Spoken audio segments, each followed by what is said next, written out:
Hello, everyone. I am Katie Salas, Strategic Partnerships Manager at RepresentWomen. To those of you who joined us yesterday, welcome back. Great to see you again. And for those joining for the first time, welcome to our inaugural Democracy Solutions Summit. We are bringing together experts and leaders in election administration, voting rights, and democracy reform who are working on solutions that will build a 21st century democracy. Thank you all so much, truly, for being here today. So this second day of the summit is centered on fair access. We'll talk about the Electoral College, voting rights, and the legacy of Lani Guinier. We will hear about viable, scalable, and transformative solutions such as the National Popular Vote and the John Lewis Voting Rights Act and its various components. And the day will end with an actionable takeaway panel so that you will know exactly what you need to do to help advance these solutions. This event will be recorded and posted on our website afterwards, and closed captions are available down there in your Zoom menu. And with that, we will start today with a tribute to the late Lani Guinier, the first Black woman to be tenured at Harvard Law School, who devoted her life to justice, equality, empowerment, and democracy.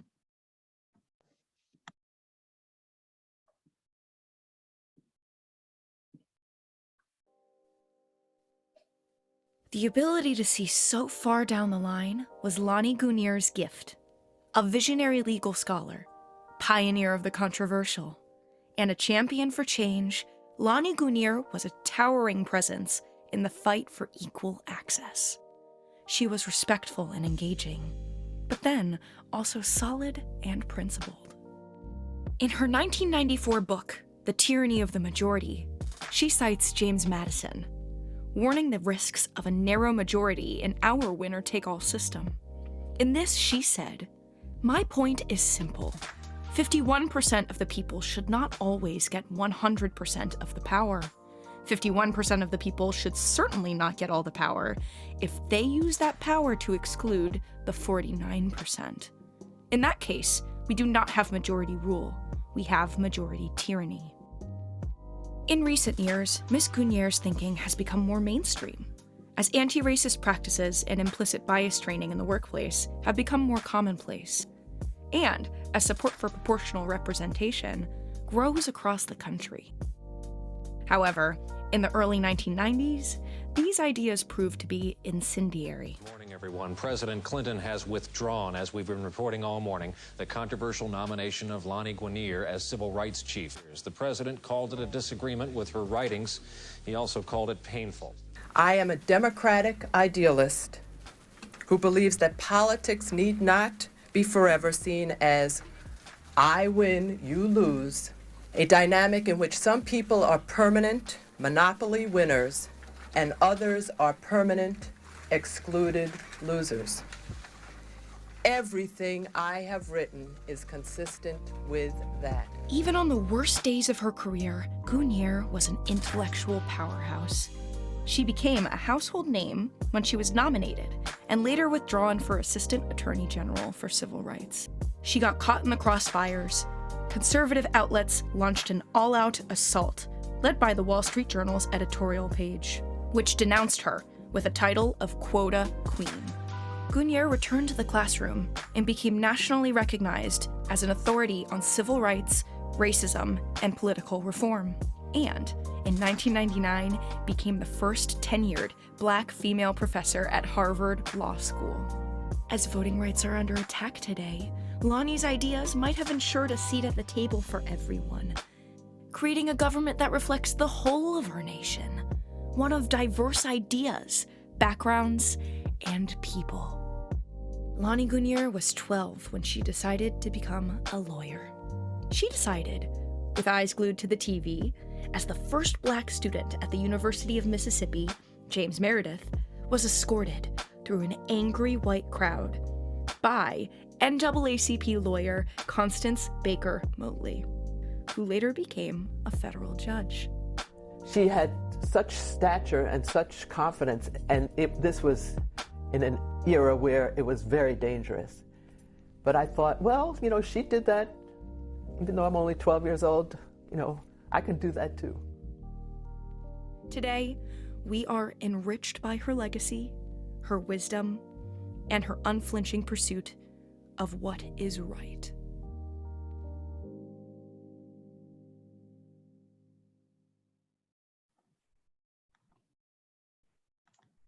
Wow, thanks so much to our digital team for making that really beautiful tribute.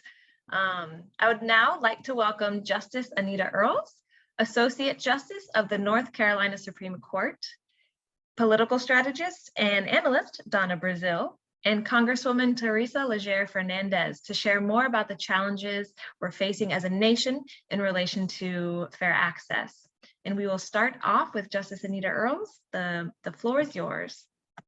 Well, hello, and thank you, Katie, for that introduction. And I'm just really honored to have the chance to share with you very briefly both my debt, if you will, and my perspective on the debt we all owe to Lani Guinier, and maybe pose some challenges for you as you go forward with this program. So I first met Lani Guinier when she was still a lawyer at the Legal Defense Fund. And I believe I'm remembering correctly that this was 1989. And she was speaking at a conference that the Lawyers Committee was hosting in New Orleans to talk about the upcoming round of redistricting that would follow the 1990 census. And this came on the heels of her victory, along with Julius Chambers and others, in the Thornburg versus Jingles litigation that really opened up the door to challenges under Section 2 of the Voting Rights Act to create single member districts throughout the South that would give Black voters an opportunity to elect candidates of their choice to local governing bodies for the very first time.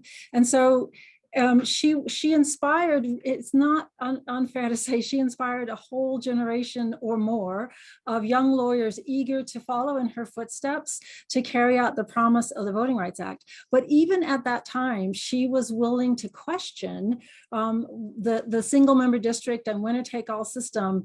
And in some ways that really shows the courage that she had. What I remember and what I still use today is the framework that she laid out about first generation voting rights being about access to the ballot, second generation being about having in place structures that means each vote counts equally, and third generation voting rights challenges being making sure that once you're elected, that your candidates of choice can govern on a level playing field and have the same authority. So those kinds of concepts I find really helpful in thinking about voting rights and in doing voting rights work. And so what I would challenge you to think about is not only how do we guarantee the right kinds of structures that perfect our democracy, but also what kind of rules do we need in place? Because it's not only the systems, but the rules they're operating by. And finally, I would say from my over 30 years of doing voting rights work, that actually it is not enough to have the right structures and the right rules. We also have to have the culture that values democracy and that holds people accountable when they don't value democracy or when they violate the rules. That we have seen perhaps more so in the past 5 to 8 years, a willingness to devalue democracy, to devalue our democratic institutions, and that there's a lot that has to be done at a cultural and social level to enforce the norms, that it's just not enough to have the right laws and structures. So I want to leave you with another quote from Tyranny of the Majority, but I've always been moved by what Lani said about her deep-seated commitment to democratic fair play. And so quoting now, she says, she's committed to playing by the rules as long as the rules are fair. To me, fair play means that the rules encourage everyone to play. They should reward those who win, but they must be acceptable to those who lose. The central theme of my academic writing is that not all rules lead to elemental fair play. Some even commonplace rules work against it. So that's what we have to keep in mind, and remember that I think a lot about if we had in place the kinds of structures that she talked about, where winning is about your ability to build coalitions and unite people rather than just getting 51%, where our politics might be, and the notion that the rules have to be acceptable to those in the minority, a very powerful idea. So with that, I am excited to hand over to someone that I know you all know very well, another champion of democracy, Donna Brazil.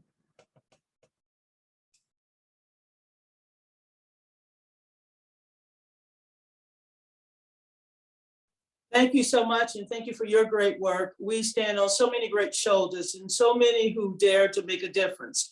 I thought about Professor Guinier this past weekend as, once again, thousands gathered down in Shelby County, Alabama, to begin that pilgrimage that was started so many years ago.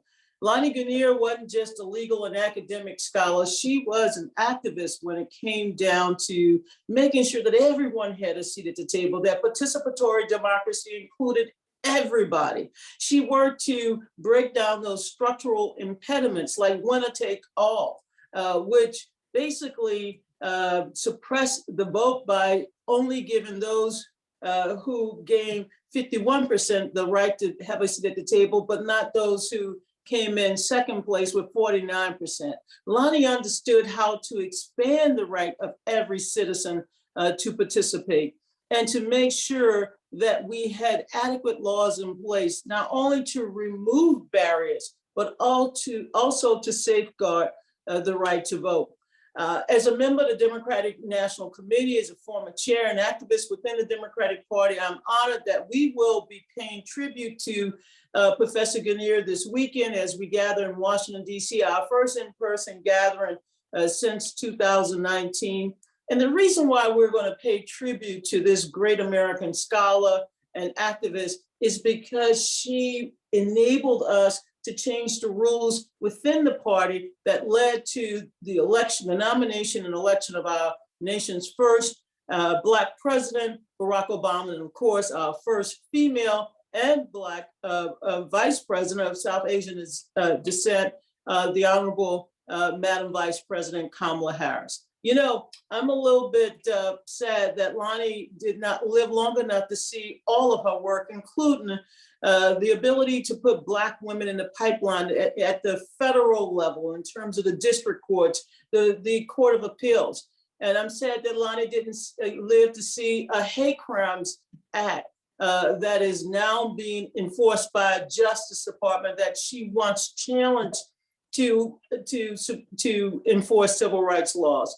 And I'm sad that she is not here to see the confirmation hearings that will begin on March 21st for the Honorable Judge Ketanji Brown Jackson. But this is Lani's legacy, the work that we continue to do in pushing Congress to pass a federal Voting Rights Act that will strengthen Section 2, that will strengthen Section 4 and Section 5 of the Voting Rights Act. I'm sad that she's not a part of this conversation, but we all know that she left us with the tools so that we can continue our work. We're less than 250 days from the next midterm election. And as you all know, every 4 years we say, or every 2 years, this is the most important election. But I have to tell you this, I'm going to repeat what I said in 2020. This election is about democracy. Once again, democracy is on the ballot. Soon after 2020, when we had a historic turnout, we saw the big lie that was used to enact, the best way I can say it, Katie, to enact draconian laws that would penalize people for providing water to their colleagues who were standing in long lines, and penalize people who are trying to put their ballots in the neighborhood so that they don't have to go out of their way to cast their vote. But here's what we're going to do. We're going to continue to organize. We're going to continue to fight these voter suppression laws in the 19 states and other jurisdictions. We're going to continue to press Congress to pass the John Lewis Voter Protection Act And we're going to continue to work with our governors and our mayors to ensure that every American have access to the ballot. One final point I want to make, and that is we must encourage a new generation of activists and leaders to find their way to the political table. We need more representation of women in American politics. We need more representation of young people. And don't be afraid to raise your hand and say, I'm ready to serve. Why you? Because there's no one better. Why now? Because tomorrow is not soon enough. Lonnie would have been proud of the work that we've done, but Lonnie would tell us that we still have more work to do. So as my old friend once said, John Lewis, get in some good trouble.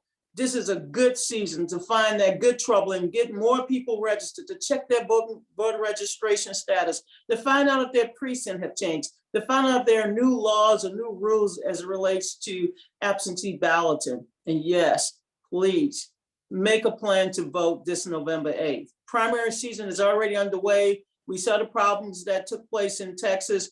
We're going to be at your side, making sure that every American have access to the ballot box. Our democracy is strong when we all can participate, and we really desperately need you all out there now. So thank you so much, and I'll turn back the balance of my time to Katie to continue this great program. Oh, thank you so much. I'm over here snapping, giving all the snaps. Thank you so much to Justice Anita Earls and Donna Brazil. And last but certainly not least, we have Congresswoman Leger Fernandez. She is not able to join us live, but she has shared her comments via video. So let's take a look. I'm Congresswoman Teresa Leger Fernandez, serving the beautiful and beautifully diverse 3rd Congressional District of Nuevo Mexico. We've all gathered at the Represent Women Solution Summit to energize a voting rights response to the attack on women's rights and priorities that we are seeing in our Supreme Court and in state after state. The anti-woman agenda is stronger in places that don't reflect the diversity of our country. As the first Latina to serve New Mexico's 3rd district, I've seen firsthand just how far behind we are to full representation in Congress. Latinos are especially underrepresented, with only 14 of us in Congress, about 2%, a striking contrast to the almost 19% of the Latino population in the United States. I dedicated my career to the protection of voting rights and election reform. This is the essence of democracy, to elect someone who will hear and echo your voice in Congress, at the City Council, on the Education Board. As a member of the House Administration Subcommittee on Elections, I commit to you that my fight against voter suppression, my fight against electoral disinformation will not waver. I will join you in that struggle. This next election is the most important election of our lifetime because the contrast between democracy and autocracy is ever sharpened. But we all know that every election is the most important election of our lifetime, because the only way the arc of history bends towards justice is if we are united and continuously push in the direction of democracy, justice, and freedom. We are all leaning in on history, and for that, I thank you for bringing your energetic weight to the struggle. Muchísimas gracias. Thank you so much to these 3 esteemed experts for your very valuable insights and perspective.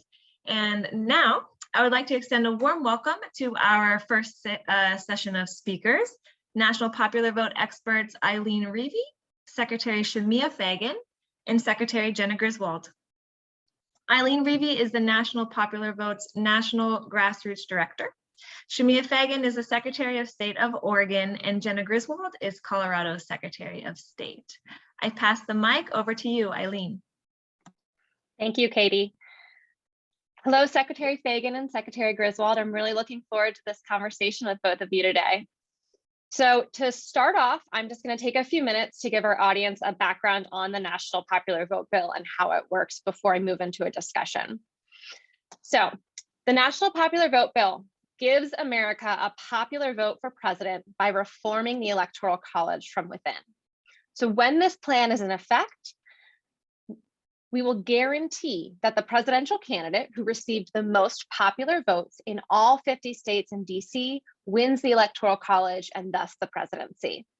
So under our current system of electing the president, the candidate who gets less votes can and frequently does become the president. In fact, 5 of our 46 presidents have been elected this way, meaning it's happened 10% of the time in America's history. On top of that, the entire general election campaign happens in a dozen or less states every campaign cycle. And the reason for this is because of the way that states have chosen to participate in the Electoral College. So the US Constitution leaves it entirely up to the states to decide how their electors are chosen. So specifically, Article 2, Section 1 says each state shall appoint in such manner as the legislature thereof may direct a number of electors. So currently 48 of our states award their electors to whichever candidate received the most popular votes in their state on election day. So this is what gives us battleground states and pretty much the rest of the country. So those laws mean that long before the election begins, we can tell you how 38 to 40 of the states are going to vote. I mean, I don't think anyone here would doubt that the Democratic candidate is going to win New York in 2024, or that the Republican candidate is going to win Montana in 2024. And we have no idea who they would be, but I think we would all feel pretty comfortable with that assertion. So state laws are what leads to the campaign occurring only in states where electoral votes are up for grabs. Because if you're a candidate for president, of course, you're only going to campaign in the state that can help you really make the difference in winning. So this law, we'll call a statewide winner-take-all law. It's not in the Constitution. It's not mentioned in the Federalist Papers, wasn't discussed at the Constitutional Convention when they debated how to elect the president. No one had even thought of it, right? So it wasn't until the 10th election for president that a majority of states used this law. So it doesn't have to be this way. This isn't how it was at the founding of our country, and it doesn't have to be how we elect the president moving forward. And that's how the National Popular Vote Bill works. We have state legislatures replace existing state winner-take-all laws with new laws, saying that our electors are going to be awarded based on whichever candidate won the national popular vote in all 50 states and DC. So when you have enough electoral votes needed to win the presidency from various states committed to the candidate that wins the national popular vote, and again, that's popular vote of all 50 states and DC, not just the participating states. When you have them work together, you can guarantee that the national popular vote winner wins the Electoral College.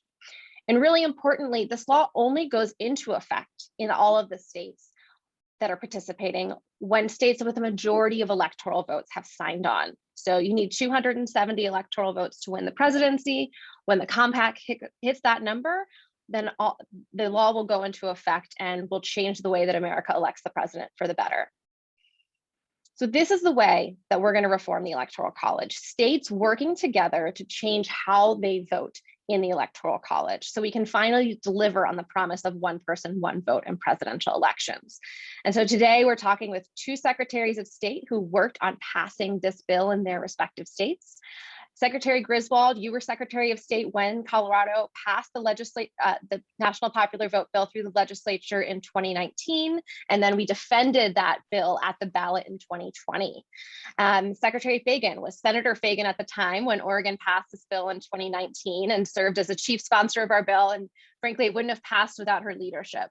So first off, I'd like to start off with asking why you support this, and Secretary Griswold, if we could start with you. Well, thank you for having me. The National Popular Vote law was actually the first law I testified on as Secretary of State in 2019. And I think there's no doubt that American voters are becoming disillusioned with our elections and democracy. We all believe, or at least a lot of us believe, that living in a democracy should mean one person, one vote, and that everyone's vote in every state should be equal. So we need to change the system to get to that ideal. You know, Eileen, I grew up very working class in rural Colorado, on and off of food stamps, in and out of food banks. And I think a lot of times rural folks like me feel left behind. And I truly believe that no matter where you're from, whether you're from a small town like me with more elk than people or a big city, your vote should count equally. And that's what the National Popular Vote Compact does. You know, you rightly laid out that under the current system in most states, there's a winner-take-all system. And that means a president can win the electoral vote and lose the popular vote. So we need to change how the Electoral College operates, and states have the ability to do exactly that. And also, you know, when a state is predetermined to be red or blue, the unique challenges and needs of communities are often less important to presidential candidates. And I just believe a Republican living in a Democratic leaning area in Colorado, their vote should matter just as much as a Democrat living in a Republican leaning area, because we're all Americans and all our voices should be heard in the presidential election. So I've been so happy to work on national popular vote. We passed it in 2019, and then in 2020, it went to a direct vote of the people of Colorado. It ended up, we were the first state that passed it through popular initiative. So we passed it 2 times, Shamia, by the way, we're 2 times. And I think it just shows that most people believe that their vote should count for president. And so do I. And as Secretary of State, I will always stand by that ideal and fight to make sure that every person's voice who's eligible to cast a ballot in our elections and have their voice heard in our democracy is actually heard, and that their vote is counted and that it matters in the presidential election. Thank you so much. And Secretary Fagan, can you share why you support this initiative? Well, I'm happy to. First off, I just want to say good to see you, Eileen. I like the new hairstyle. And Secretary Griswold, I think I owe you a phone call back. So it's good to see you at least virtually. You know, I just want to echo the comments that Secretary Griswold made. And also, Eileen, you did a great job just laying out the basics of this, which I know we worked really closely together in the Oregon Senate when we were passing this bill. And so I want to add, you know, my thoughts here is that in 2020, my son, who was a second grader, was doing school from home. And so, you know, pandemic, the schools were closed. And so I was there, and he would finish school around 11 a.m. every day. And this is the year I was running for Secretary of State, the year of the big presidential election. So I wasn't happy with him being done with school at 11 a.m. every day. And so I added an additional section of school called History and Democracy with Mom, which I'm sure those of you who have been around, you know, 7, 8-year-old kids know that he hated that. But extra school was what we were doing. And so you know, through the presidential election in 2020, you know, we walked through the beginnings of the country, we read some U.S. history. And then as we led into November, I taught him about the Electoral College. And that's, I think, the best argument against the Electoral College and toward national popular vote is trying to explain it to a second grader, because it makes absolutely no sense that the person who gets the least amount of votes can end up winning, which of course is what happened in the 2016 presidential election with the election of the former President Donald Trump. Also happened in 2000 with the election of former President George W. Bush, which for those of us, we're all young women on here, these are a lot of the elections in our voting age lifetime. This is not something that happens rarely. It happened very rarely prior to 2000, but it's happened frequently in the modern election system. And I am certainly of the opinion, especially after explaining it to my second grader, that the person in a modern democracy, the person who gets the most votes should be the person who wins. And I really appreciated, Secretary Griswold, your comments about folks out in rural areas in Colorado. You know, I think, Eileen, to your point early on, I think people could probably also guess that Oregon will vote for the Democratic candidate for governor, or excuse me, not for governor, but for president in 2024. And yet, what about rural Oregonians or urban Oregonians who vote Republican? Their vote should count just as much. I also grew up in the more red parts of our state in a rural county, and I know a lot of folks there who I still grew up with who kind of have that, oh, what's the point of voting in a presidential election in Oregon, because our votes are always going to go. And that obviously harms the down ticket, you know, voters as well, because the down ticket races for county commission and school board, we need mass participation to really make sure that those positions are representing people. And yet in a lot of rural areas in Oregon, at least, and it sounds like in Colorado as well, you have people saying, oh, what's the point? What's the point of voting for president? I think that a person voting for a Republican presidential candidate in Oregon, their vote should count just as much as a person voting in Ohio or Michigan or Wisconsin or Georgia or other swing states. And so I'm very proud to have been as a senator when we passed the national popular vote bill in Oregon. And I'm thrilled to serve as Secretary of State while we continue this effort. And Eileen, I'll just note that one of the criticisms or the counterpoints to national popular vote that you and I talked about is this idea that somehow national popular vote will really just benefit, you know, big cities and places with large populations. But as the data shows out, the biggest 100 cities in the country contain just a sixth of the US population, about 16%. The rural areas also contain about 1/6, and really it is, you know, medium size and small cities and rural and suburban areas that also can add their voices to that. So actually national popular vote would have a really broad representation of the votes across this country, and I was proud to support it my whole time as a legislator, thrilled to obviously actually pass it in 2019, and of course thrilled to be Secretary of State as we continue this effort. Thank you. So you touched on there the fact that this is during our lifetimes, especially for the three of us, this is something that we're very aware of. And one of the stats that I find really compelling is, so for millennials, no matter if you're the oldest of the millennials or the youngest, you've spent at least 30% of your life with a president who was not originally elected by national popular vote. And for Gen Z, they have spent at least half of their life under a president who did not win the popular vote to get into office. So I think that, of course, that impacts what people are interested in turning out and feeling like they can participate in our system. Secretary Griswold, could you speak to your thoughts on how it might impact voter turnout when we have a national popular vote? Yeah, absolutely. And as a millennial, I will not tell you if I'm an older or younger millennial, but as a millennial, that's exactly right. You know, I think number one, Colorado has the #1 percentage of eligible people registered in the nation. We had the second turnout in 2020. Surpassed only by Minnesota, who we are going to surpass in 2022. I hope. We're working on it. So I think Colorado voters love to participate. We have great participation. Part of it is our election model. Part of it is that folks are just so engaged. And that's really good for the country. So in 2020, 86.5% of eligible people cast a ballot. But I do think, the promise of this country is that your voice counts, your vote counts. So the presidential election needs to live up to that ideal. And outside of just the actual election of the presidency, the ramification of not having the national popular vote can have huge effect on public policy. Because presidential candidates know that they don't need to win everybody's vote. They just need to win a small number of votes in a couple swing states. So that could come down to 40,000 people, 50,000 people in 3 states. So suddenly public policy promises are being designed to woo a very small number of people. Which, incentivizes not thinking about the common good, can really thwart public policy. And I think we see that time and time again, not necessarily only with what the President of the United States pushes, but also what's considered in the Senate, in the US House. It's part of the larger conversation that the incentives are off. A president shouldn't craft their public policy to woo a very small number of people, and the U.S. Senate and the U.S. House should actually represent the American people.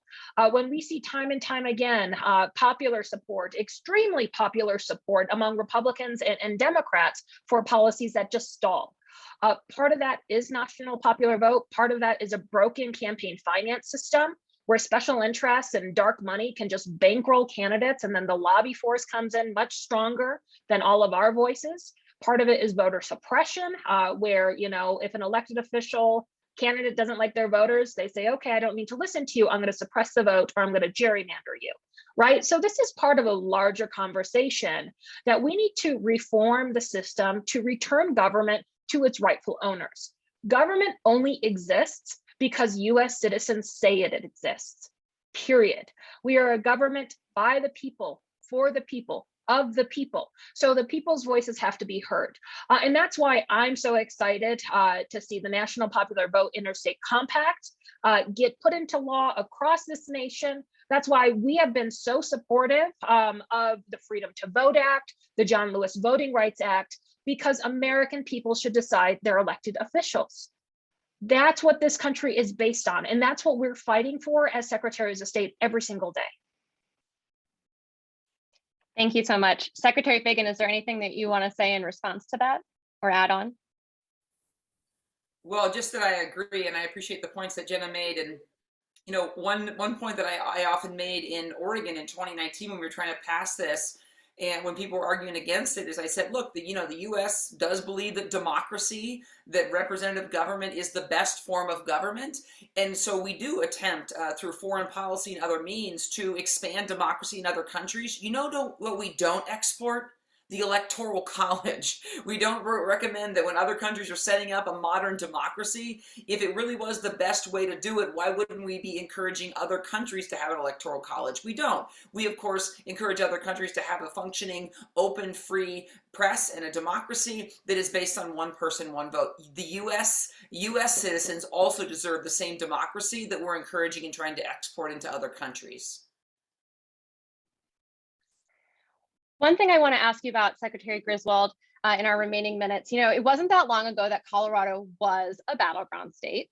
In 2020, Colorado and Nevada were the only states west of the Mississippi that had a single general election campaign visit. So the two of you do you think that somehow those states are representative of the entire country west of the Mississippi? And can you speak about kind of some of the impacts that has when we have such a select number of states really getting to choose the president? Well, I would say I think it's too early to say we're not a battleground state still. I was the first Democratic Secretary of State elected in 60 years in 2018. So the first Democrat elected to this position since Eisenhower was in the White House. But yes, I agree with you. The American voices, if you're in a big city, if you're from a small town like me, regardless of your zip code, regardless of the color of your skin, regardless of the amount of money in your bank account, we all have the same constitutional rights. And so states need to respect that. The federal government does also. So I'm really excited to see, for better and for worse, a lot of renewed passion around creating a democracy that's really reflective of our values. That's one person, one vote, and that the American people get to choose their elected officials, not the other way around. Yeah, I mean, Jenna, when you talk about whether or not Colorado is a battleground state, you acknowledge being the first Democratic Secretary of State elected in Colorado in a while. And that's because the statewide electeds in Colorado and Oregon are elected on a one person, one vote. That's why we have a Republican governor in Massachusetts and a Republican governor in Maine and a Democratic governor in Louisiana and a Democratic governor in Kentucky, right? Those cross-party elections. I replaced a Republican Secretary of State in Oregon, right? And so people don't realize that there are statewide election officials who are Republicans in Oregon and Colorado, and there are statewide election officials who are Democrats in other states, because we trust that one person, one vote on our state elections for our school boards, for our water boards, for our fire boards, and our county commissions. We should trust those for the U.S. president as well. Thank you.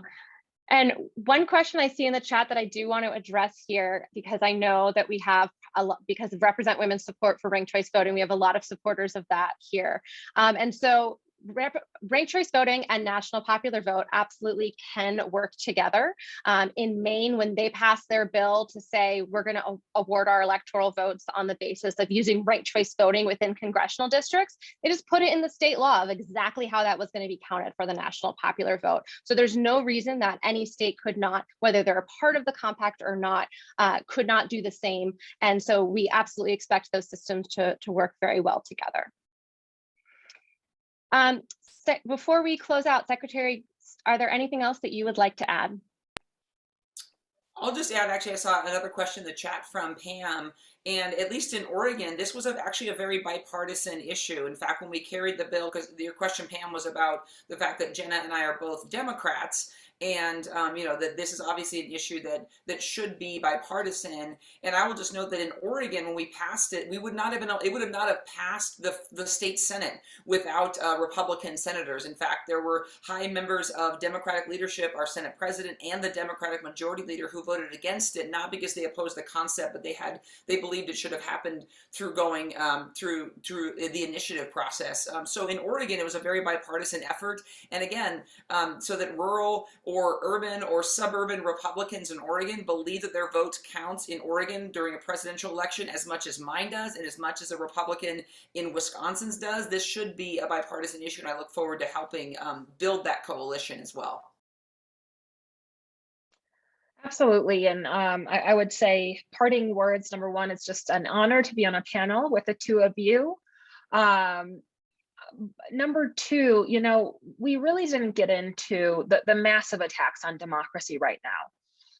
From voter suppression to election subversion laws to insider threats to fake audits, we are seeing the worst attack on American democracy in recent time. And it's really important that every single one of us pays attention and gets involved, because we can't just watch the slow erosion of democracy and hope for those better days. It's dependent on all of us. So we need true democracy form. That means states should continue to pass the National Popular Vote Interstate Compact, like Oregon and Colorado. The US Senate should recognize the times we're in and do everything that they can to safeguard the right to vote and prevent election subversion. And every single one of us in the states, we have a duty to really get involved, to make sure that voter suppression is not passing, to make sure that good laws increasing security and access are getting over the finish line. And on top of that, to make sure that there are not election deniers overseeing our nation's elections. So that's our task for 2022. I'm so excited to be on Team Democracy, to make sure that every eligible voter, not just Democrats, not just Republicans, when we have access to voting, we see record turnout. That's what happened in 2020. So we need to keep the train moving forward, pass more democracy reform, so every eligible voter, Republican, Democrat, and unaffiliated alike, has their voice heard, and we live up to the ideals of our nation. Thank you so much. And for everyone in the audience, if you want to get involved with this, we have 195 of the 270 electoral votes that we need. So write your state legislators. If you go to nationalpopularvote.com/write, WRITE, you can contact them right away and let them know that this is an issue that you support. And thank you so much to the both of you for this wonderful conversation, and to Represent Women for hosting us. Thank you so much, all three of you. Eileen, Secretary Fagan, Secretary Griswold, for sharing such rich expertise and experience on the national popular vote. And I love that, Secretary Fagan, the litmus test being whether we can explain this to a second grader. I love that. So we are going to take a quick break. And when we come back, we'll be joined by Yael Bromberg, Ariel McToodle, Nicole Austin Hillary, and Sabrina Khan for a discussion on the reauthorization of the John Lewis Voting Rights Act. And so we will see you back here in 2 minutes.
Welcome back, everyone, and welcome also to Ariel McToodle, Law Fellow at the NAACP Legal Defense Fund, Nicole Austin Hillary, Head of the Congressional Black Caucus Foundation, and Sabrina Khan, Deputy Director of the Voter Protection Program at Advancement Project.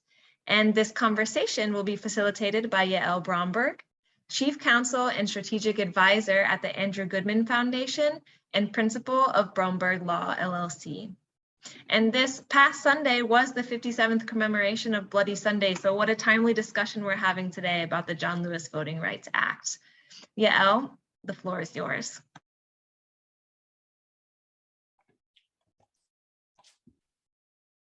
Hi, good afternoon, everyone. It's a pleasure to be here and to get a chance to shine a light on these brilliant women panelists joining today for the conversation on restoration of the Voting Rights Act.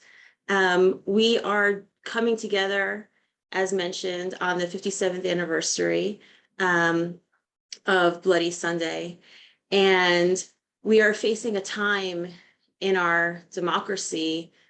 Some have called it a potential third reconstruction, but we are being asked to reflect on where we are today in terms of actualization of constitutional rights long fought for amidst renewed violence and threat to the rule of law. And of course, as we saw, a record historic turnout in 2020 due to the threat of both rule of law and democracy being on the ballot, and due to election modernization. And we saw what happens when people actually have access to the ballot. And despite efforts to suppress that access nonetheless. And so with that, it's particularly timely for us to be discussing restoration of the Voting Rights Act, our seminal landmark piece of architecture for voting rights in our nation. And where are we right now? And maybe before we even start that conversation, Ariel, can you talk to us a little bit by setting the stage a bit in terms of what are we looking at now with regard to the restoration of the VRA? Right. So just to begin, often when we're talking about the John Lewis Voting Rights Act, we're actually talking about two bills that were consolidated into one, the Freedom to Vote Act, as well as the John Lewis Act. Together, these bills would protect against voter suppression, expand access to the ballot for historically disenfranchised groups, set minimum standards for federal elections, and restore vital protections, as we mentioned, of the Voting Rights Act of 1965. So starting with the Freedom to Vote Act, the Freedom to Vote Act would set national standards for many common election practices, such as early voting and mail-in voting, eliminating kind of the piecemeal way that things are done by states now. It would also expand access to the ballot and generally modernize the election process across the country. So some of the key provisions of the Freedom to Vote Act are that it would, one, make Election Day a federal holiday. We know that this would significantly increase access to the ballot. Many voters cannot take off work to vote. Long lines at the polls or delays in voting, which disproportionately impact Black and Brown voters. It would mean a choice between voting and keeping your job. And since many Americans can't afford to lose their jobs, Election Day as a federal holiday would eliminate this choice. The Freedom to Vote Act also allows for same-day voter registration, allowing voters to register and vote on the same day, including Election Day, which is something that 20 states already allow. It would also expand or extend early voting opportunities and mail-in voting opportunities. The Freedom to Vote Act would require states to offer at least 2 weeks of early voting. There's some states like Mississippi, Alabama, Connecticut, Missouri, New Hampshire, and South Carolina that offer no early voting whatsoever, but the Freedom to Vote Act would kind of standardize early voting opportunities and ensure that everyone had the right to vote early if they so choose 2 weeks before the election. It would also permit no excuse mail-in voting. So something that we saw at LDF during the 2020 election was in the midst of the global pandemic.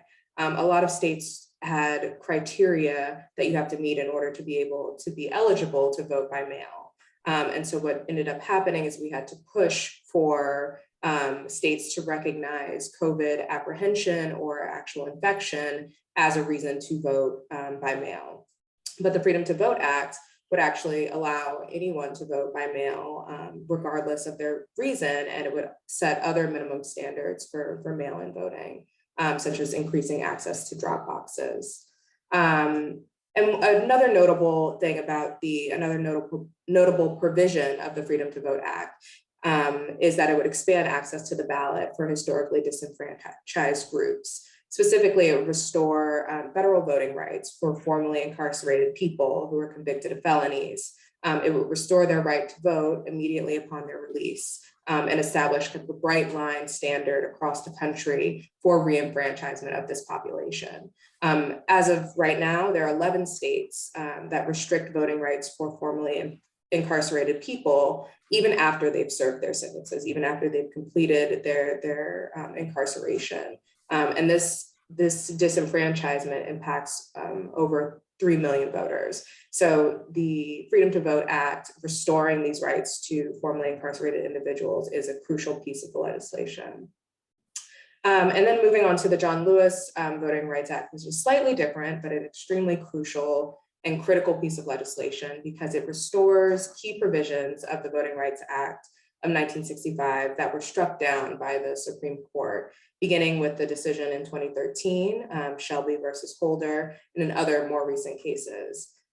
So the John Lewis Act, what it does is it restores the requirement for jurisdictions that have a proven and long history of voting discrimination, racial discrimination in voting, to pre-clear or get prior authorization from the Department of Justice before making any changes to their voting rules. So prior to Shelby versus Holder, the Voting Rights Act required states to get this prior authorization from the DOJ. So for example, if a state or locality wanted to change a polling site right before an election, they would have to ask the Department of Justice to approve this change, and the Department of Justice would have to sign off on it and based on a determination that it wouldn't disproportionately harm minority voters. But what the Supreme Court struck down in Shelby versus Holder was the standard or formula used to determine which jurisdictions are covered. So all of that is background to what the John Lewis Act does. What it does is it reestablishes or reinstitutes this standard for determining which states would need to get pre-clearance from the Department of Justice. It will require the Department of Justice to assess each state and past voting violations over a 25-year rolling period to determine which states would be subject to the pre-clearance requirement. So this question of pre-clearance is particularly timely and important in the redistricting context, which is something that we're dealing with a lot right now. It's very timely. Every state is currently redrawing their maps, their congressional maps, statewide maps, local maps based on the 2020 census data. And what we're seeing that this is the first cycle, the first redistricting cycle that we have without the protections of the Voting Rights Act that were struck down in Shelby.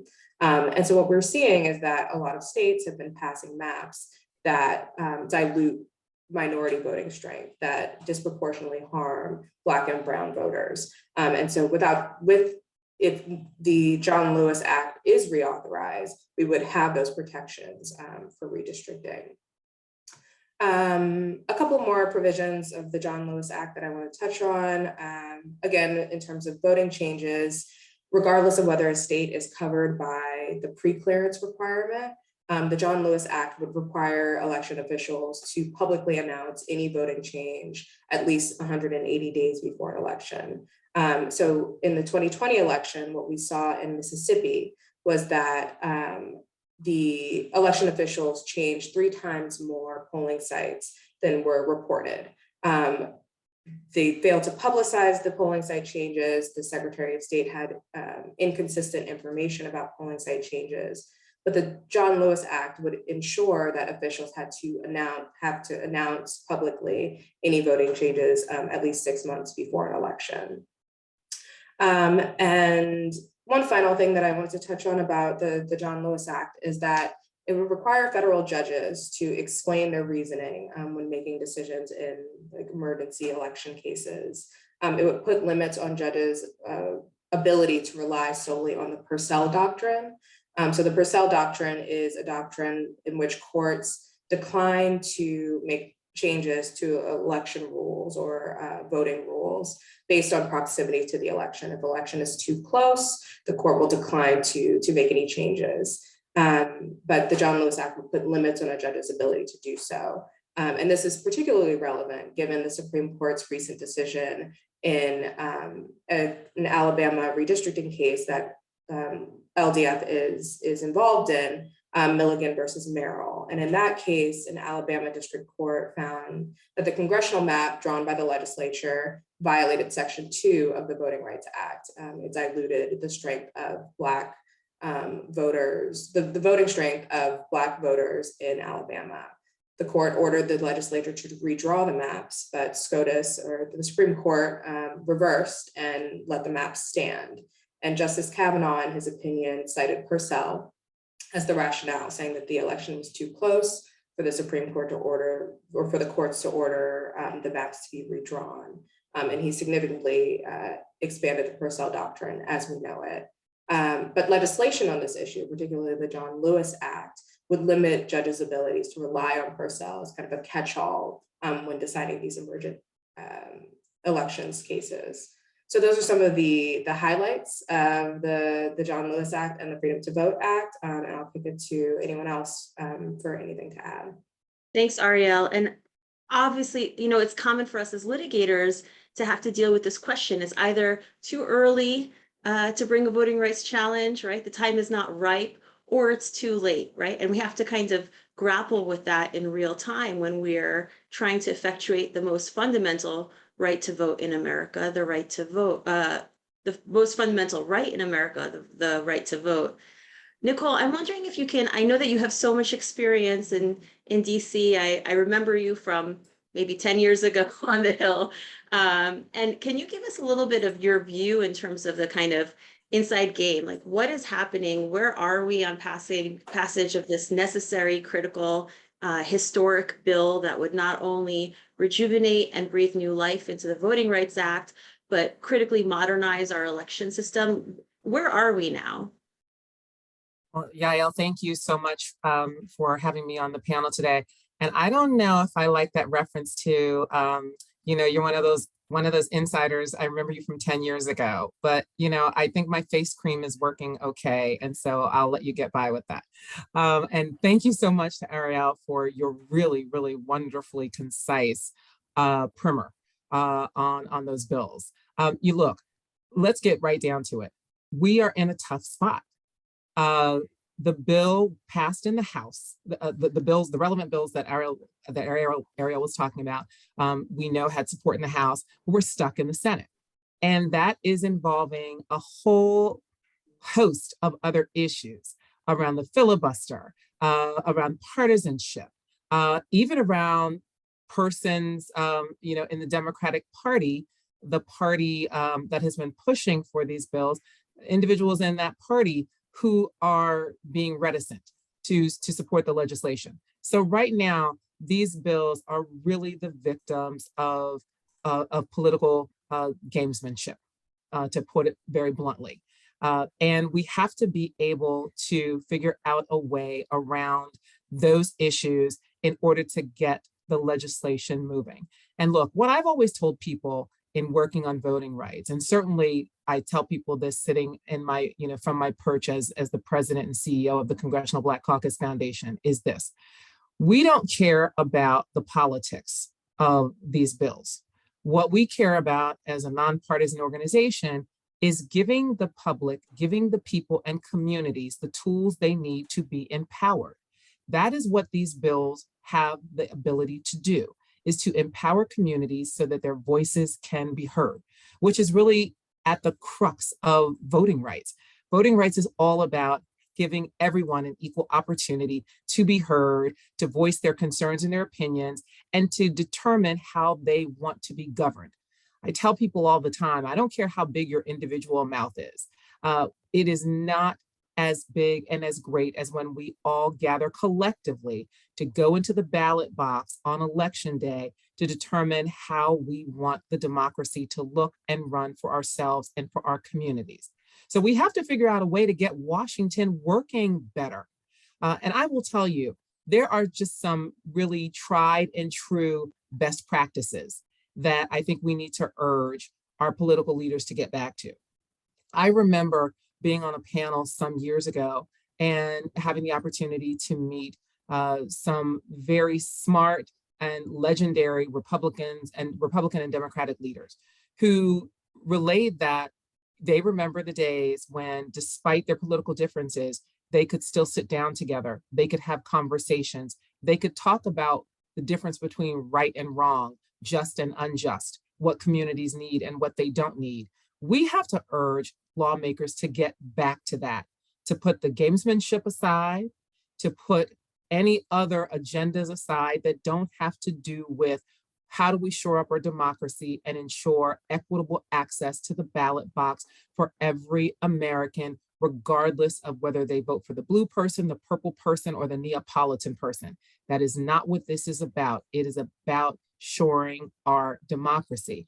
And frankly, the folks on Capitol Hill, as a collective, have lost sight of that. And we need to urge them to get back to that, because that's what the American people demand. That's what they need.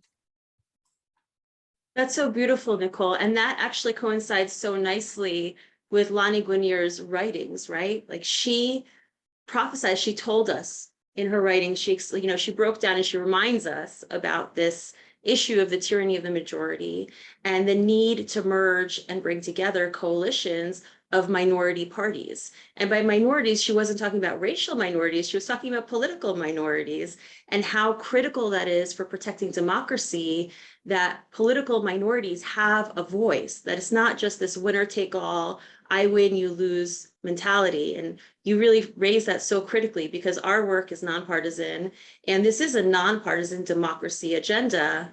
And so therefore, it should not be an issue, right? Exactly. And I'm so glad that the folks that you put together on this panel today are really representative of what Lani was talking about. And I'm so glad that we are honoring her in this discussion today. What a tremendous loss to the entire nation and really to the world. She was an example for so many. But it does take collective action. LDF is represented on this call. Advancement Project is represented on this call. We have so many similarly situated organizations who are in the fight. And that's the other part of this story, Yael, that we cannot lose. It's not just about what the politicians are doing. It's also about the ground game. There is such momentum in the community among grassroots groups all across the country who are engaged and who are energized around protecting the right to vote. This is an opportunity to really leverage that mobilization and leverage that excitement to get people engaged, because look, that's what gets people to the polls. And I will tell you, I tell people all the time, I think it's a critical reminder. The biggest problem that we have in the United States is based on numbers, is not voter suppression, as ugly and as insidious as it is. Our biggest problem is getting people to engage and go to the ballot box. We still don't have as many people engaging in the political process as we need to. So we cannot lose sight of the fact that as people are engaged on the ground, as they're mobilized, as they're getting angry, and anger is good. It's good in this way. It is resonant of reminiscent rather of Mr. Lewis and his getting into good trouble. It's being angry about rights being violated that gets people out and gets them engaged. So that's the other part of this story that we cannot lose sight of. It's not just what's going on in Washington and the political machinations that are going on, but we also have to be cognizant of and leverage and get excited about and find a way to keep people on the ground invigorated, because they are the voices that are going to help push and really bring about change here. Absolutely. And we have so many great examples from the ground. Ariel was talking before about the proliferation of same-day registration and election day registration. And we have these great examples of expansion, automatic voter registration, online voter registration, pre-registration of 16 and 17-year-olds. Even in some municipalities, they're experimenting with lowering the voting age to 16 and see how that plays out. So we have a lot of positive examples in the field in terms of access and expanded access. And Sabrina, maybe this is a really good time to kind of bring you in, because I know that you're so well situated with the Advancement Project's voter protection efforts. What are you seeing on the ground from an organizing perspective, from an advocacy perspective, that might further inform the discussion for the need to push for a restoration of the Voting Rights Act?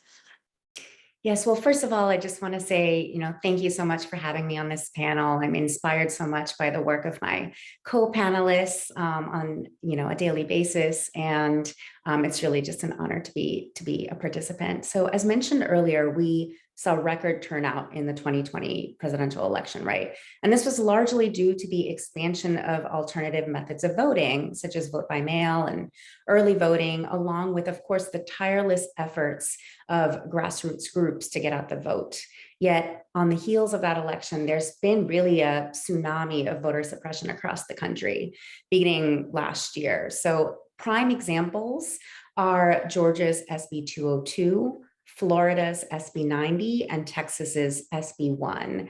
Now, they all have a couple common threads. So they're all predicated on false notions, right, of voter fraud that time and time again, this narrative gets debunked when you actually look at the statistics of, the incredibly low rates of voter fraud. The other common thread is a lot of these election overhaul bills really target vote by mail and voter assistance, two things that really arguably drove that turnout up in 2020.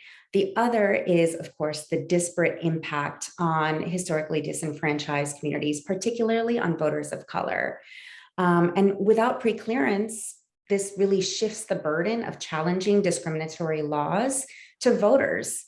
We have to engage in very expensive and protracted litigation. Advancement Project is right now in pending litigation against to challenge SB 202 in Georgia, and we just went to trial and are expecting a ruling on Florida's SB 90. So the problem is, it takes a lot of time to build evidence, and we have to leave a lot of these problematic laws in place for several elections while suits are pending. So as Ariel mentioned earlier, SCOTUS chipped away at the Voting Rights Act in 2013 with Shelby County, and then last year even more with the Brnovich decision, which made it even more difficult to bring already uphill Section 2 claims that are based on, race discrimination, just made them even harder. So right now, we have the concern that state legislatures will be further emboldened by their reading of that decision, as they were by Shelby, and really take it as a signal to try to test the waters and engage in even more, onerous, suppressive actions. So, this is, as mentioned earlier, the first redistricting cycle post-Shelby, and all eyes are on Alabama. It's important to note, I think, that Chief Justice Roberts joined the dissent in this case, and he's not been known to be exactly a champion of expansive voting rights. But I think, that decision was just, a shock in some ways, and not when you look at the current makeup of the bench. But all eyes are really on how that decision is going to, play out, and how other state legislatures are going to take note to not just, engage in voter suppression, but also dilute the vote, particularly the vote of, Black and Brown communities. So this year, state legislatures actually introduced even more restrictive bills than that tidal wave from last year. They continued the trend of making it harder to vote by mail and assist voters. And there has been stricter ID introduced. They have slashed same-day registration, and introduce more proof of citizenship. But the good news is it's not all doom and gloom. And, even though over 30 states have introduced or carried over that restrictive legislation, a handful have only considered expansive bills. Some examples include Alabama, Florida, Maine, Rhode Island. And the thing is, over a third of those expansive bills would ease mail voting. So we're really seeing, cutbacks to vote by mail, but then the counter to really, increase the awareness on how important and expansive it is, and how it's in everybody's, interest to make sure that we're always expanding access to democracy instead of cutting it back. And I just want to channel the great Lani Guinier, right? And use times of hardship when you feel like, there's so much chipping away at the right to vote, which is fundamental, and use that energy to propel forward and galvanize voters, and really spread awareness around why it's so important to pay attention to the national stage, but also, so much arguably happens at the local level with local elections.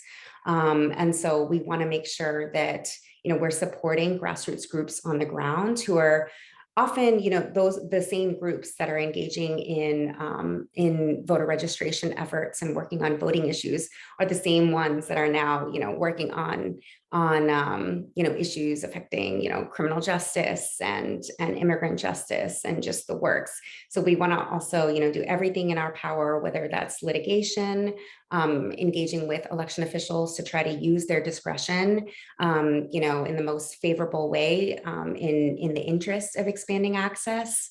And also, of course, issuing strategic communications to really expand education around all of the fast changing laws, so that voters are aware of all of their rights as they, learn about the processes that keep on changing. I think, amen. I think Lani Guinier, she talked about the power of consensus building and the power of organizing, and that it's not necessarily that we're only focused on one thing, and that's our target, but that the process in getting there is critical to democracy building, right? So I want to focus on that, because Nicole also raised that in her comments, is the process in getting there is so critical. And sometimes when we just simply look to the Hill for solutions, we forget that our local communities and our statewide communities have those solutions. And that's why we saw 67% largest voter turnout in the 21st century in the 2020 election. And it's a question of how we can continue to replicate that, that we don't just kind of, that's the cliff, everything else is a plummet when we look back historically to this moment. And Nicole, maybe you can give us some kind of closing remarks. And I want to invite Ariel also, in terms of where you're seeing what's next on this. Where can we go at this point in our discussion? Well, I'll just say this very quickly, and it really harkens back to my earlier comments. We have to keep the momentum and the spirit and the engagement of everyday individuals in this country engaged. That is where we know historically how we've seen change. When we go back to the Voting Rights Act, when it was initially passed, it wasn't leadership in Washington that drove how we got to the point of getting that bill passed. They, of course, were the vehicle, but it was the individuals who put their bodies on the line, who put their families, their lives on the line, that brought about this kind of change. We have to remember that in a democracy, it is the people who are the foundation of it and who drive what happens and drive the change and drive the advancement. So let's continue to keep our eyes on that and make sure that we are always staying in touch with individuals on the ground, not being ahead of them, but standing beside them, arm in arm, as warriors with them on the battlefield. Ariel, any final remarks from LDF? Thank you, Nicole. And Sabrina. Yeah, I'll just say, just to echo what Nicole and Sabrina have said, it's imperative that we remain active and vigilant in pushing for this type of federal legislation. This crisis of voter suppression and the attacks on our democracy, it demands federal action, and we just need to continue to push for the passage of the John Lewis Act and the Freedom to Vote Act and comprehensive federal election legislation. And along those lines, LDF and many of my colleagues are taking part in on the 57th anniversary of Bloody Sunday, are taking part in a commemorative march from Selma to Montgomery. And in that, they're engaging with grassroots organizations and really just putting boots on the ground in this fight for a comprehensive federal election legislation. So all that to say is that we just have to keep on keeping on and continue fighting for federal changes at the federal level. In Lonnie's words, keep the faith, right? Thank you all. Really an honor to join you all in conversation to hear about all the great work that you're doing. Thank you. Thank you. Thank you. Yes, thank you all so much. This is really such an important topic, like life or death, honestly, and we could talk about it for hours. I wish we had hours to talk about it. Thank you, Yael, Ariel, Nicole, and Sabrina. Thank you so much. So last but not least, as we did yesterday, we are going to round off these discussions on solutions by learning exactly which action steps we can take from a panel of on-the-ground experts who are out there making things happen. And there will be time for an audience Q&A in this session. We'll be able to take just a couple questions. We are a little bit behind schedule. But I do encourage you to submit your questions using the Q&A feature down there in your Zoom dashboard. And this panel discussion is moderated by Roxy Zoll, digital editor at Ms. Magazine. And we will hear from Christine Chen, co-founder and executive director of Asian Pacific Islander American Vote, Anathea Chino, co-founder and executive director of Advanced Native Political Leadership, Christina Das, attorney for the Voting Rights Defender and Prepared to Vote projects at the NAACP Legal Defense Fund. And last but certainly not least, Maryland State Delegate Janelle Wilkins. And Roxy, I will let you take it from here. Hi, everyone.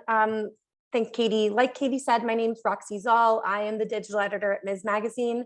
I live in Texas, which has felt lately like the front lines of this battle.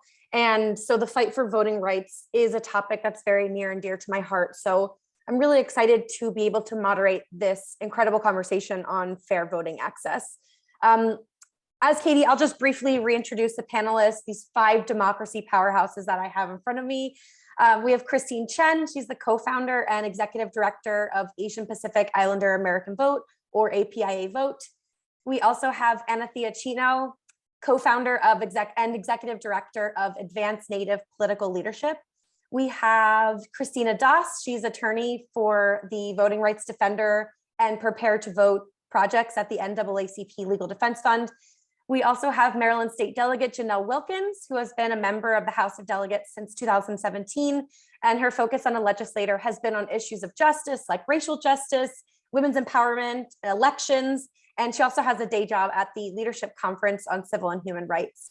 And then we have Ava Mateo. She is the executive director of 18 by Vote, which is a youth-led organization that aims to help 16, 17, and 18-year-olds understand how, when, and why they'll vote. So I would love to just dive right in. As a few other panelists have mentioned, we just marked the 57th anniversary of Bloody Sunday, where police officers in Selma tried to beat Black Americans into silence who were marching for the right to vote and, frankly, to have a say in the government that they're under. This day was so violent and so memorable that it prompted sort of this all of government push for voting rights. And so much so that on August 6th, when LBJ signed the Voting Rights Act of 1965, he directly recalled and hearkened back to what happened in Selma. And he said, "This right to vote is the basic right without which all others are meaningless. It gives people as individuals control over their own destinies." And so I wanted to give everyone or anyone on this panel an open opportunity to sort of speak on this milestone. You could talk about, the difference between today's fight for voting rights and this one, and kind of what you see it's going to take this time around. And maybe Christina, I know you were there in Selma this weekend, so maybe if you wanted to start us off. Yeah, absolutely. Thanks so much, Roxy. Great to be here with all of these amazing democracy defenders. I'm actually in Montgomery right now. You can't tell by my background, but tuning in live. We are on day 3 of our march from Selma to Montgomery. And Friday, LDF will be leading the march and taking the torch all the way up to the Capitol and really commemorating this Bloody Sunday, but also continuing that fight, right? And so what does that look like? We spoke with activists on the ground from Black Voters Matter, National Action Network. And, I really took to heart that somebody said, well, we're not being faced with, water hoses and pellets and gas. We're being faced with invisible weapons, right? So as you turn every corner, there's voter suppression in the form of increased, restrictions for the types of IDs you can use, rolling back absentee voting. I was just in Texas for election day last week, where curbside voting is almost non-existent, right? And so we're seeing basically the same battle, but with different enemies and different weapons being used against us. And so we have to adjust how we attack these weapons, attack these enemies, and make sure that we're prepared. And that really means that we're prepared from day one. So that means in our classrooms, we're also seeing an attack of knowledge, an attack on our history, and a true teaching of American history and the role of America in white supremacy and in diluting Black and Brown political power. So I think that today we need to make sure that our children are equipped with, educational and advocacy tools to be able to take on these invisible threats and these ever so present threats, right? So we're seeing people actively purge people from the rolls, actively, create legislation and put forward bills, as the past panel and my colleagues talked about, in order to roll back the ability of Black and Brown Americans, young Americans, and Americans with differing abilities to vote. So we have a multifaceted problem, and we need to approach it in a multifaceted way. Thank you, Christina. Maybe Delegate Wilkins, anything you'd like to say about, the anniversary of Bloody Sunday, sort of the comparison between the fight for voting rights then and now? What's different? What's changed? Sure, absolutely. And thank you so much for inviting me. I am glad to be with this wonderful set of panelists here and with you, Roxy, as we talk about this important issue and this important moment. I do want to give a slight warning that at some point I'll have to vote perhaps during this discussion, so I might have to log off and hopefully log back on. But in terms of your question, I'm really proud to be the chair of election law in the House in Maryland. And we've really taken on in a strong way the issue of voting rights and expanding the right to vote. And when I think about the need years ago and what we are commemorating now around Bloody Sunday is seeing state and local jurisdictions, state leaders, local leaders, erecting all of these barriers then, where the federal government had to step in and put forth the Federal Voting Rights Act. And we've historically, as a community, a Black community, and historically for civil rights, we've had to rely a lot on the federal government and on our courts to step in as needed to help ensure justice and equality. And now is the time that we still need that, when we're seeing, once again, state and local jurisdictions, particularly states around the country, implementing serious challenges to the right to vote, intentional barriers, and that stalling that's happening right now in Congress. We know as a nation in our history how much we need our Congress to act, so that it's not just Maryland that's moving forward with expansive voting rights, but that all states and everyone across the country has that access and that ability. So that's some of the parallel that I'm seeing now, and that need that we had then and have now to have the federal government and our members of Congress come together and pass bipartisan voting rights legislation. Thank you so much. Christine, any reflections on Bloody Sunday, the difference between now and then, the fight for voting rights? Yeah, just real quick, one of the biggest differences is our communities have become more diverse from back then. And it's just been so exciting to see how many people have leaned in to organize not only for the 2020 elections, but also for the 2020 census, where I think a lot of people, many of the communities were strategic about not talking about getting out the count for the census, but also how that led to redistricting. Because we've seen a lot more communities not only in large populations, but in emerging communities across the country get involved with redistricting. And with that, there's been a lot more conversations about voter suppression and what's happening right now. So I think there's people are beginning to understand or feel there is an idea that democracy is at stake, but now it's about how do we translate that into everyone's everyday lives? How will their participation or non-participation will impact their daily lives? Ava, what about you? Yes, thank you. And thank you so much for having me here. I'm super excited to be a part of this panel. So, I mean, I think that it is, first of all, my first reflection is that it's very disheartening, particularly for young people, that we are still fighting for this most fundamental right of our nation, the right to vote. But the way that we work at 18 by Vote is that we really focus on, local elections and helping young people be connected to people who are representing them on the ground.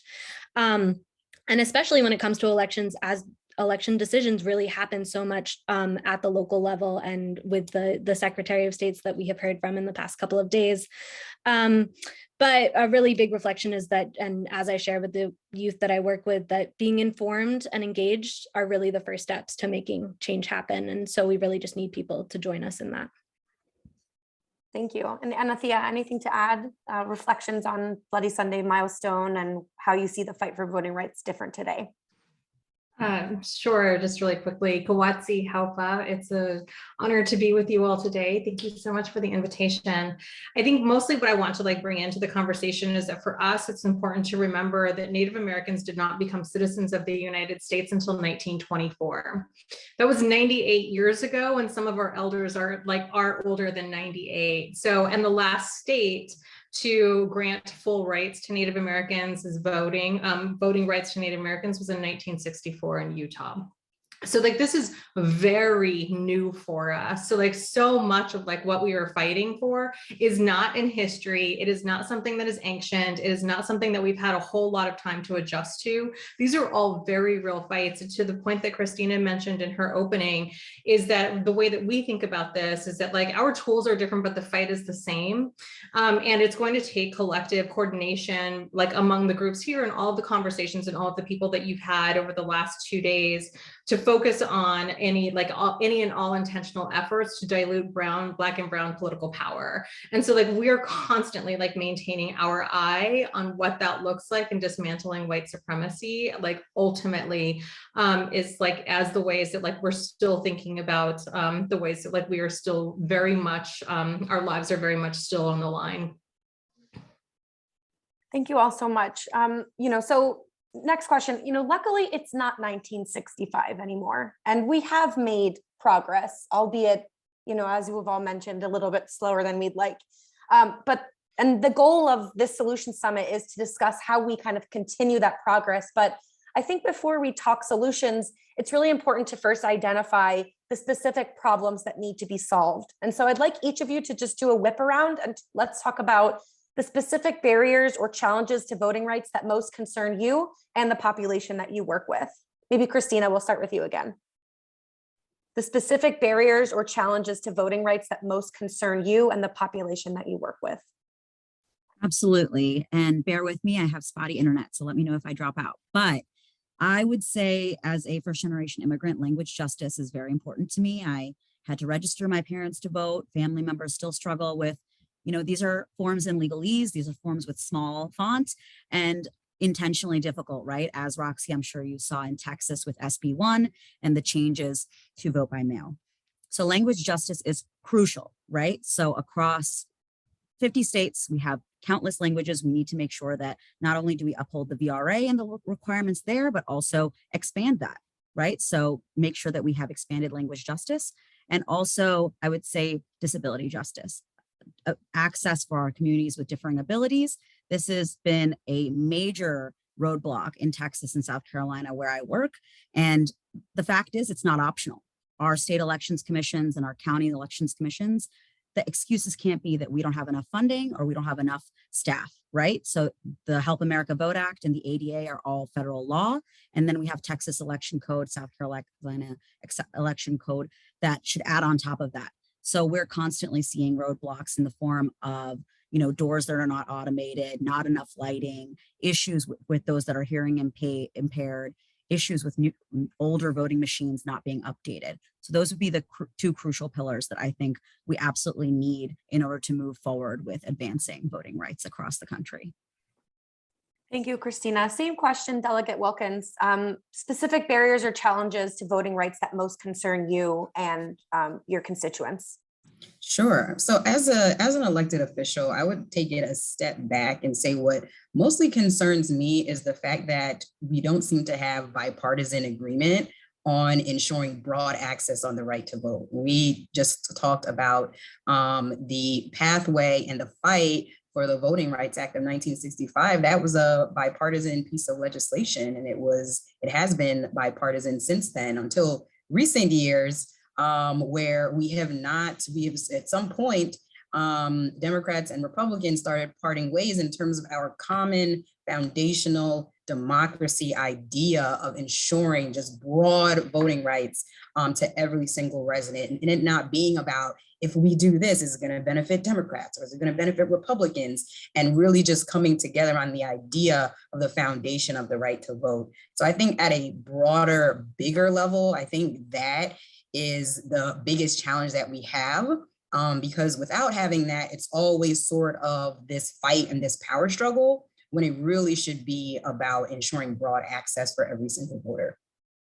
So more on the ground level, though, in Maryland, we have done a lot of the really critical aspects, such as same-day voter registration, expansive early voting. We increased early voting locations last year, and plans for how students can vote on campus. So we've done a lot of those things. I think some of what we are looking to really expand on is ensuring that particular communities, such as the disability community, for example, have better access and better ability to access the right to vote. Our communities who are blind have come to us with various challenges, for example, making sure that voters are accommodated when they're at a polling location. So there's several really important access issues that we are looking at.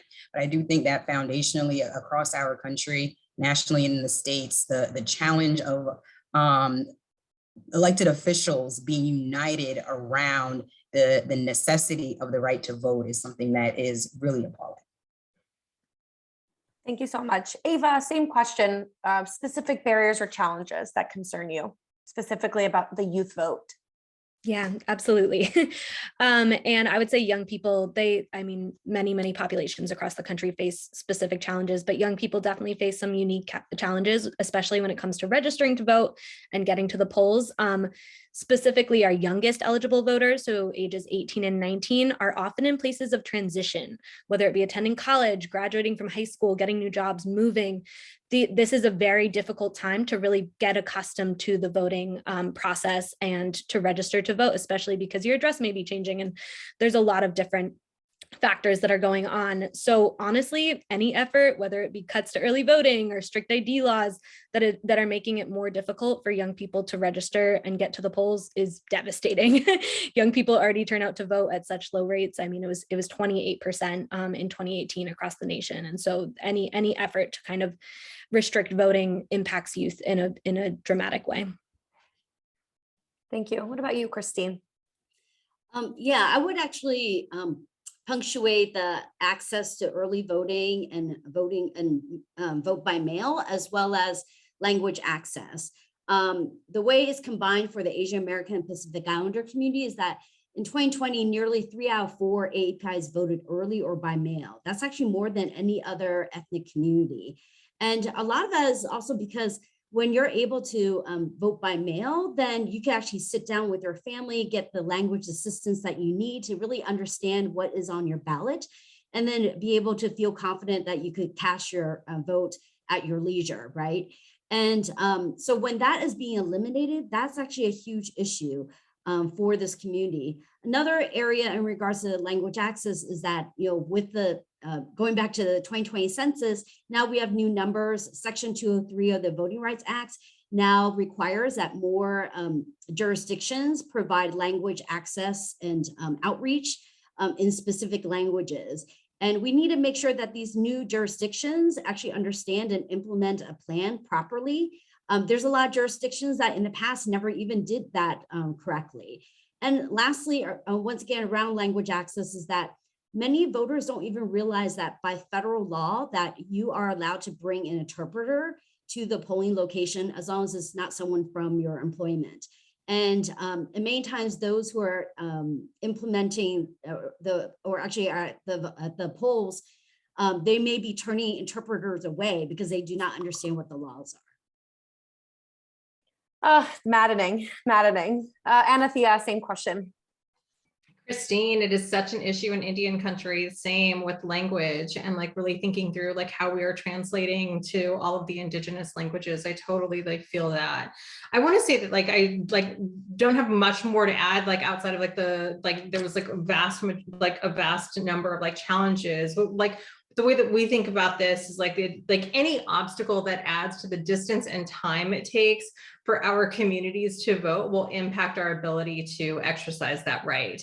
That looks like drop boxes for us. Some tribes in Nevada have to travel over 2 hours round trip to drop off a ballot at a designated area.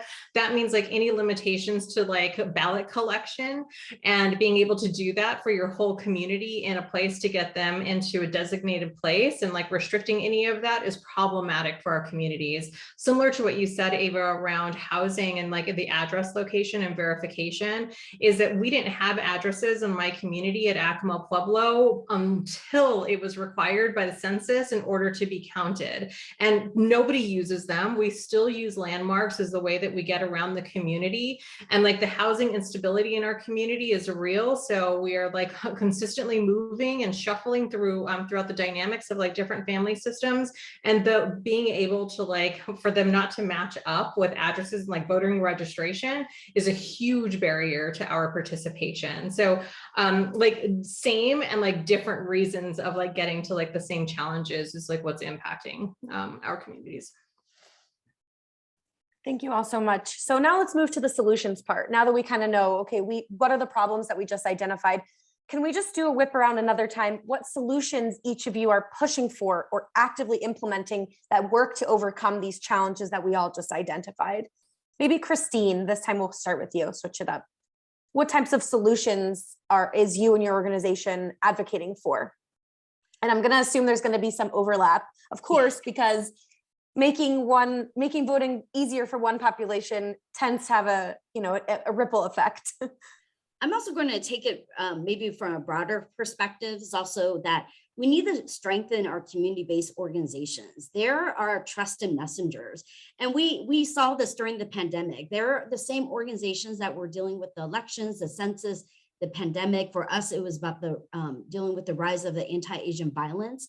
But when they're strengthened, then they actually have the relationships to be able to make sure that our community knows like the new voter suppression laws and how they need to make a different way to plan to vote and to actually take all these new things in consideration. So I just wanted to toss that out there as something that's a little bit broader than some of the details in regards to some of the other solutions. Thank you. It's a really good perspective. Ava, what about you? Solutions that you're pushing for?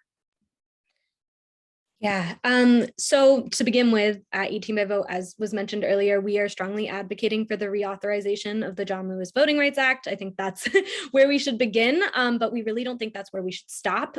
We really strongly advocate for implementing automatic voter registration, lowering the voting age, and paying specific attention to young voters, as when young people are inspired to take action and given the tools to vote, they are much more likely to actually show up. What about you, Delegate Wilkins? Solutions that you're fighting for in the Maryland state legislature? Absolutely. I think that one of the things that is important is expanding options to vote. When you have multiple options, it really ensures that all residents, all eligible voters, no matter where they are in life, what challenges there might be for them getting to the voting booth, that they're able to have their vote counted. So always expanding early voting. I am actually a proponent of, at this time, resisting a push to go to vote centers until we can really study the equity implications of what that would be, because a lot of times that means that for some voters, their polling locations are going to be further away, they need transportation, and also efforts to expand mail-in voting. We passed a bill, it was actually my legislation last year, to create a permanent opt-in list, meaning that if you would like to vote by mail in every single election moving forward, you just check the box and we'll mail you your ballot every single time.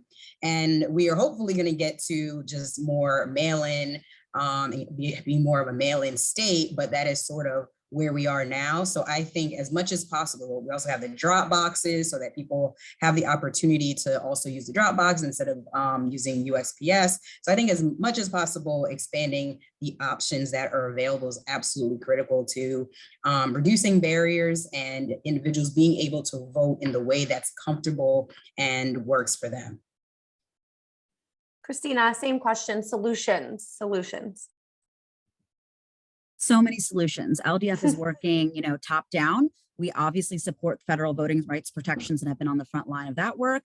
Next, we're advocating systematically state by state for state voting rights acts, whether that be New York, Maryland, Connecticut, other states. We are trying to push forward state-based voting laws to protect or reinstate pre-clearance in these states in the case that we don't get federal protections, right? So our states are our next vanguard of protections. Next, we have our municipal and countywide protections for our voters. What does that look like? A great solution, I think, is making sure that individuals are aware of their commissioners' courts, their county councils, running in those elections, and then also being on the front lines of determining where polling places are. Some of the work that I'm most excited about is the work we're doing in Texas, in Harris County, South Carolina, hopefully in Charleston, to get polling places in jails and local prisons, to re-enfranchise our neighbors that are behind bars, right? Because many people don't know this, but you have a federal right, if you're a pretrial detainee, pre-sentencing, to vote. And then once you're out state by state, that differs when your rights are restored, but that's also a solution that we are working on to make sure that our neighbors that have been disenfranchised, whether they're locked up, that they're not locked out of the vote.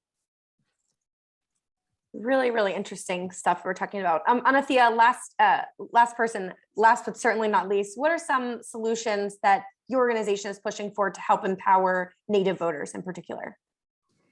We haven't, in the history of the organizing that Indian country has been doing, has largely been siloed to the states. There has not been a national organization holding a political strategy and creating a political home by and for Native people. So we're working to address that. And so what that looks, the solutions that we are creating are truly rising to the surface on a daily basis, because there's so many issues that are rising up. And what it looks like in terms of actual role programming is making sure that we are recruiting and training more Native people to run for office. We know that when we have people in positions of power that are able to draft legislation, fight for legislation, push it inside of those spaces, is that they can protect Indian country from the inside. And so it's critically important that we have a democracy that is reflective of the community. We're also looking to address making sure that there's technological infrastructure and access to broadband in the furthest reaches of Indian country. So the Navajo Nation, my own community in New Mexico, and a number of different places that don't have access to technology are severely limited. And so finding solutions on what that looks like to make sure that we have access to education around issues that impact our lives. It's so important. And then the other piece that we are looking to address is around research and policy development and being able to and data collection. So we have long been left out of. Some people might remember CNN in 2021 labeled Native American outreach in Arizona in terms of election results as it was Black turnout. I think it's Latino turnout, and then something else. And that something else, no one cared to actually look into what that could be, knowing that there is a huge population of Native people in the state. So what does it look like to change all of that? So that's education of media that is making sure that we are being included in all research. So we're taking on a chunk of that work as well. And so it is like, it's like regularly recognizing the lack of infrastructure that has been invested in Indian country, and then working with our partners in our own communities and the non-native partners and allies to make sure that we are taking like the best practices and being able to like tailor them and make sure that they work for our own people living on and off tribal lands, which is a huge, which is obviously like a really huge land base and a lot of intention, but it's really hopeful, beautiful work that's happening. Okay, so I'm going to switch us a little bit. We're going to do some rapid fire questions from the audience. And so, assume one or two of you could maybe answer these. We don't need to do entire whip arounds. Question looks like for you, Anathea, sorry to put you on the spot again, but Barbara wants to know the present situation in South Dakota with voter ID issues that have railroaded Native American votes who mostly use post office addresses. What's the plan to get that changed? So my understanding, actually, Kevin Killer is the current president of the Oglala Sioux tribe in South Dakota and is one of our co-founders of Advanced Native Political Leadership. And so we work very closely with him on a regular basis. And there's been a number of organizations like Four Directions that are working to do some addressing that was around the census and making sure that the people that need addresses and need access to addresses. And we've been also experimenting with this with Rural Utah Project in Utah, making sure, again, saying that there are people in these positions to be able to fight back any sort of law and like legislation that is trying to be pushed through, like our dear friend Representative Ruth Buffalo in North Dakota that fought a bill in the last election or the last legislative cycle. And so like making sure that like we have people in those positions. In South Dakota specifically, it is working with people on the ground, making sure that there are places that they can use for addresses when they need to be able to register to vote and pushing those forward. And then like finding solutions in the minute and making sure that like being as proactive as possible to push back on any other threats to our ways of life that are consistently being under attack. Thank you so much. This question is going to be for Christina. Someone submitted it via email. How would someone go about trying to implement solutions in a state where the state legislature is resistant to change? And I am reporting live from one such state, Texas. Yeah, absolutely. Let's talk about pre-litigation advocacy, which is what we do at the Voting Rights Defender team at LDF, as well as legislative reform. So sometimes it's daunting to get involved on state-based advocacy, but know that you can start on a municipal level, you can start on a county level, and that's so crucial. I can't emphasize that enough. People sometimes think federal or state is the only way to go, but as I mentioned, it's your county commissioners in Texas that are determining where polling places are, that are determining the dates of early voting, that are determining the staffing. And as we saw, Roxy, in this past election cycle, there was horrible staffing leading to a complete shutdown of polling places in Jefferson County, Bowie, Bell, across the state, right? 254 counties, 254 elections administrators that need you to step up, go to these commissioners' meetings, get involved on where polling places are, sign up to be a poll worker, and then advocate for change. Push for that polling place in your local county jail. I know that it's hard, but Harris County did it, and that's the first polling place in the state that was at a local jail and only the 4th in the country. Then let's talk about state level advocacy. So Texas is a state that has legislative sessions every other year. So that doesn't mean it's an off year. There's no off years. We're getting ready for 2023, where we want to chip away at SB1. And we need your help to collect stories and narratives of voters that have been shut out of the polling place, right? So we've seen enormous rates of rejections for vote by mail and for lack of curing processes that meet the standards that they should be legally.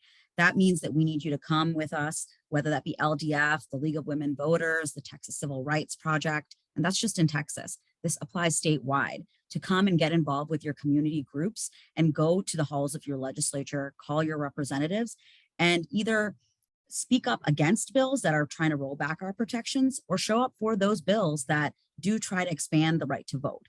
And that process doesn't happen overnight. It takes a lot of patience. It takes a lot of social, political will. And we only do that when communities come together and that when they're involved. Know that our representatives work for us. So, we have to hold them accountable. And that means showing up, submitting testimony for language justice, submitting testimony in various languages in different forms of testimony, whether that be written or oral. And anyone can do it. You don't have to be a lawyer or a policy wonk to do this work. You just have to show up for your community and make sure that you know how to plug in. Thank you. This is another question that was submitted via email, and I always, I love to talk about voter ID laws. So during the last panel, Secretary Griswold raised concerns about the rise of so-called election integrity laws. And one example of these are voter ID laws. Research shows that these disproportionately disenfranchise people of color, low-income people, women, young people. But despite the harm they cause, voter ID laws have the support of 4 in 5 Americans. And so I'm wondering if anyone can just sort of speak to this disconnect and talk a little bit about how voter ID bills disenfranchise specific voting blocks. I'll just jump in real quick.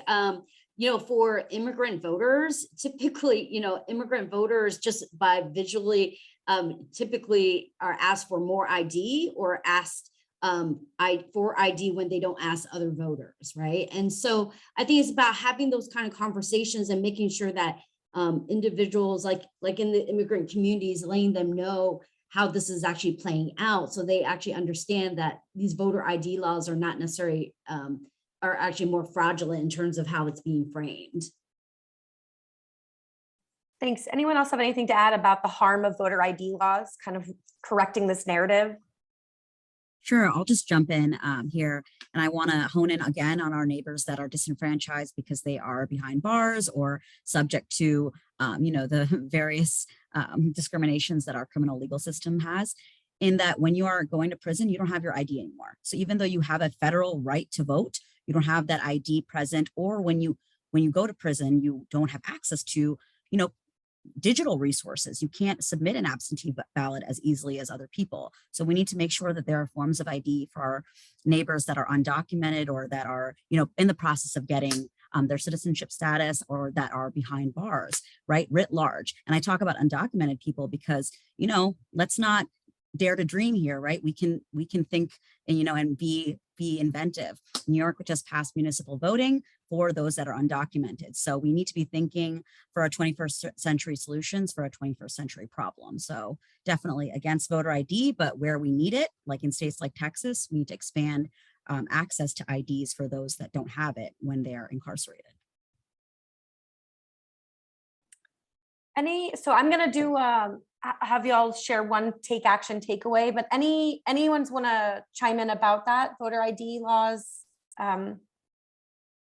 Okay, so as we close out, I'm just going to invite each of you to share one action takeaway for the audience. So what is one thing that those people who are listening can do to get involved in the fight to ensure fair voting access? Maybe Anathea, we'll start with you. One thing, one action takeaway. If people do nothing else, you'd like them to do this.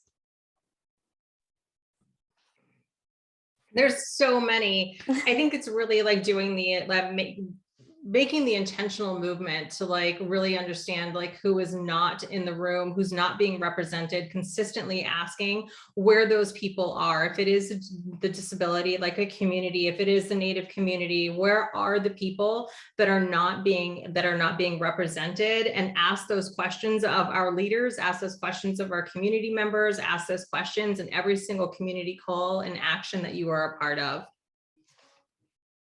Thank you. What about you, Ava? One action takeaway that you'd like listeners to do or remember?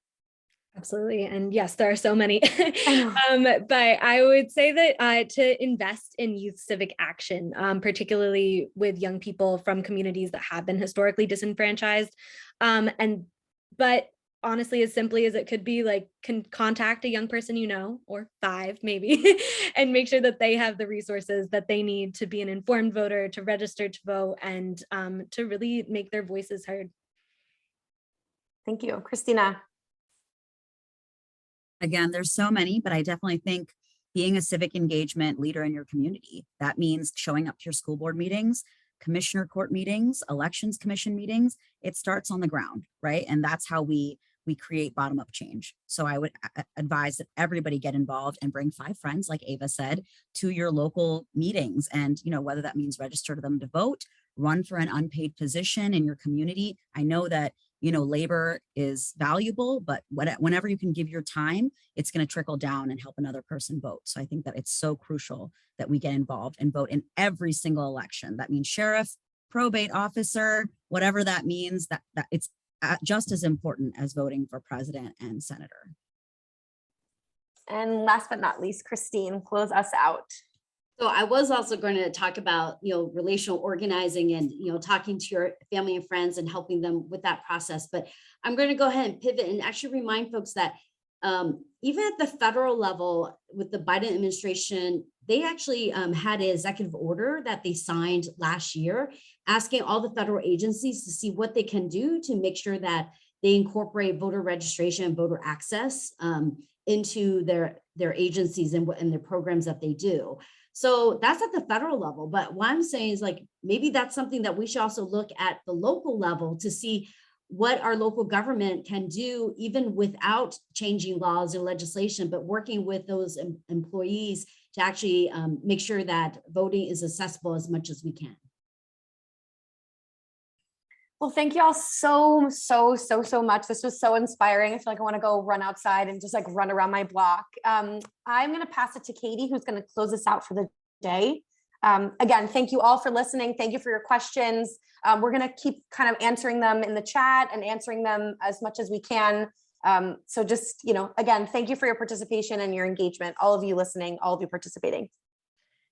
Yes, thank you so much, Roxy. I'm really feeling that as well. I'm feeling really excited and really encouraged to go and learn more about this, learn more about what I can do specifically, learn more about what I can do in my community. I'm super psyched. So thank you guys so much. And I hope all of you attendees are feeling as inspired as I am by what these experts have shared with us today. So I would just please encourage you to visit our website, representwomen.org, for more information on everything we talked about today, including these take action resources and take action takeaways, so that you can know more about next steps and how you can be a part of the solution. You can also keep in touch with us by following us on Facebook, Instagram, Twitter, all the social medias at Represent Women. And thank you so much again for joining us. We really look forward to seeing you here tomorrow for the final day of our Democracy Solutions Summit, focusing on fair representation. And we will talk about House expansion, redistricting, ranked choice voting, and the Fair Representation Act. Thank you so much and have a great day.